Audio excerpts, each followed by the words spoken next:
Do you need to buy a top-of-the-line camera with its top-of-the-line price tag? Why do photographers choose different camera models even when the specs look so similar on paper? I'm going to talk all about it on today's episode of Ask David Bergman. Hey everyone, welcome back to Adorama TV. I'm David Bergman here to answer your photography questions. Have you got a question? You should know what to do by now. Just head over to askdavidbergman.com and submit that form on the site. I just might pick your question and answer right here on a future show. Today's question was sent in by Jeff G, and he wants to know, I was looking through the Canon R series lineup, and to my surprise, the specs on the R3 and the R6 Mark II are very similar except for the price. If the specs are so close, why would anyone buy the more expensive R3? Am I missing something? Thanks, Jeff, for sending that in. It's a really common question for photographers who are buying a new camera. Here's the thing, it's easy to get caught up in the specs listed on paper, and so many of them do look the same. However, there are real-world differences that can be significant. This is especially true when you're comparing high-end models to mid-range ones. It's not just about megapixels or frames per second. There are other factors that can play a crucial role in your decision-making process.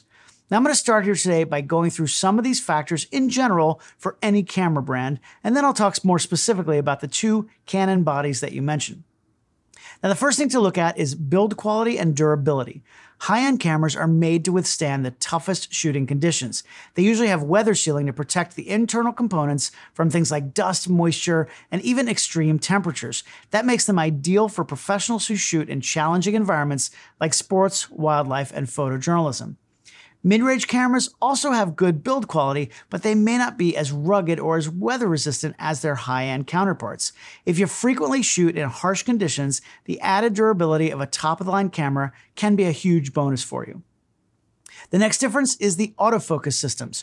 Autofocus is obviously important. Your pictures have to be in focus, especially if you shoot fast-moving subjects. High-end models often have systems that are designed for high-speed, high-accuracy focusing with additional features or slightly better performance. Now, these are also perfect for sports, wildlife, and other fast-paced environments. While mid-range models typically have excellent autofocus systems as well, they are usually surpassed by the speed and precision of the top-tier bodies. Now then there's frame rate, which is also important for capturing fast action. High-end cameras can shoot at incredibly high frame rates with full autofocus going, allowing you to capture every moment in a high-speed sequence. Again, ideal for sports, wildlife, and fast-paced subjects. Are you picking up on a theme here? Mid-range models can have impressive burst shooting capabilities as well, but the speed of the top-of-the-line bodies can mean the difference between capturing that split-second shot or missing it altogether. Now, battery life is also something to consider. Higher-end models usually have larger batteries and better power efficiency. If you shoot long events or have to be on site for a period of time without being able to charge up, not thinking about battery life is a wonderful thing. Now, these cameras can often shoot thousands of images on one charge. Now, mid-range bodies might have smaller and less powerful batteries, meaning you're going to have to buy extras or get to a charger more often. And next is sensor and processor performance. In other words, image quality. High-end bodies often have less noise at super high ISOs because they use the most advanced image processors. This gives you cleaner images with more detail in shadows and highlights. Dynamic range is usually improved, and readout speed is getting faster with every model, making rolling shutter practically a thing of the past. Resolution is, of course, another factor to consider. Higher-end cameras sometimes have sensors with higher resolution, which can capture more detail and provide greater flexibility when you're post-processing. However, more megapixels isn't always better. High resolution can mean larger file sizes and more storage requirements. Plus, unless you're printing very large images or doing heavy cropping, the difference may not be as noticeable. I recently did a video for Adorama called How Many Megapixels Do You Need?, which goes into a lot more detail about this topic. I'll put a link to that down below so you can watch it later. Finish this video first and then watch that one. Now finally, high-end bodies give you customization options that other cameras just don't have. They may have more available buttons with the option to program them for your own style of shooting. There also might be other advanced features like fast dual card slots and advanced communication options like built-in Ethernet for wired image transmission on deadline. So those are some of the general differences between top-of-the-line cameras and mid-range models. Now, Jeff asked specifically about the Canon R3, which costs about $6,000 here in the US, while the R6 Mark II currently retails for $2,500. that would be less. So let's compare them and see what the differences are. First of all, just to clarify, the higher the model number on most Canon cameras, not always, but most, that usually means it's less expensive. The R3 is currently their top professional model on the market, and at the other end of the spectrum, the R100 is a $750 entry-level body that's a really nice step up from a cell phone or a point-and-shoot. The current lineup also has the R5, then the R6 Mark II, R7, R8, R10, and R50. Now, Canon did recently announce the development of the R1, but as of this taping, we don't have any confirmed specs on it yet. Now, if I did know anything about it, I am a Canon Explorer of Light, and if I knew anything about the R1, I'm not allowed to say anything anyway. But Canon has always reserved the 1 series for its best-in-class cameras. I know a lot of us are looking forward to getting our hands on that body as soon as it's available. But for now, the R3 is the king of the hill. Now first, the similarities between it and the R6 Mark II. Both have a 24-megapixel full-frame CMOS sensor.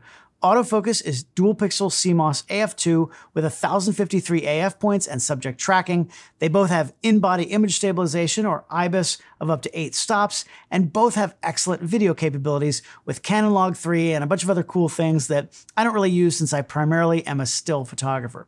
But what are the differences that make the R3 cost more than double the R6 Mark II?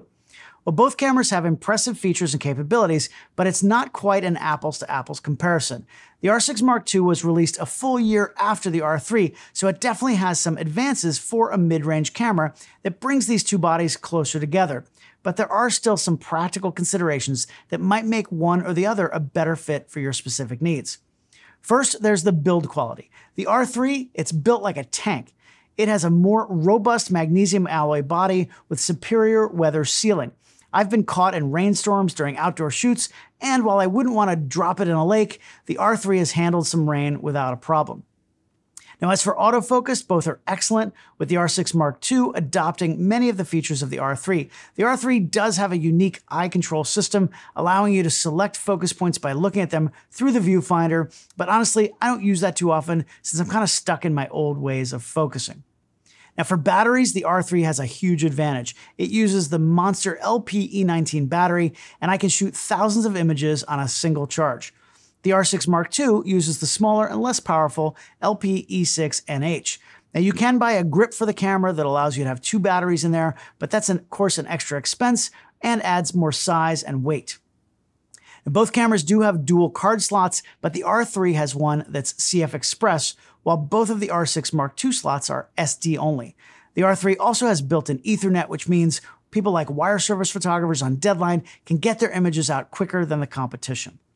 So which camera is right for you? Well, as I hinted before, top models like the Canon R3 are usually geared towards action, sports, and wildlife photographers. For me, the build quality, weather sealing, battery life, CF Express card slot, sensor performance, and customization options make the R3 my go-to cameras on tour.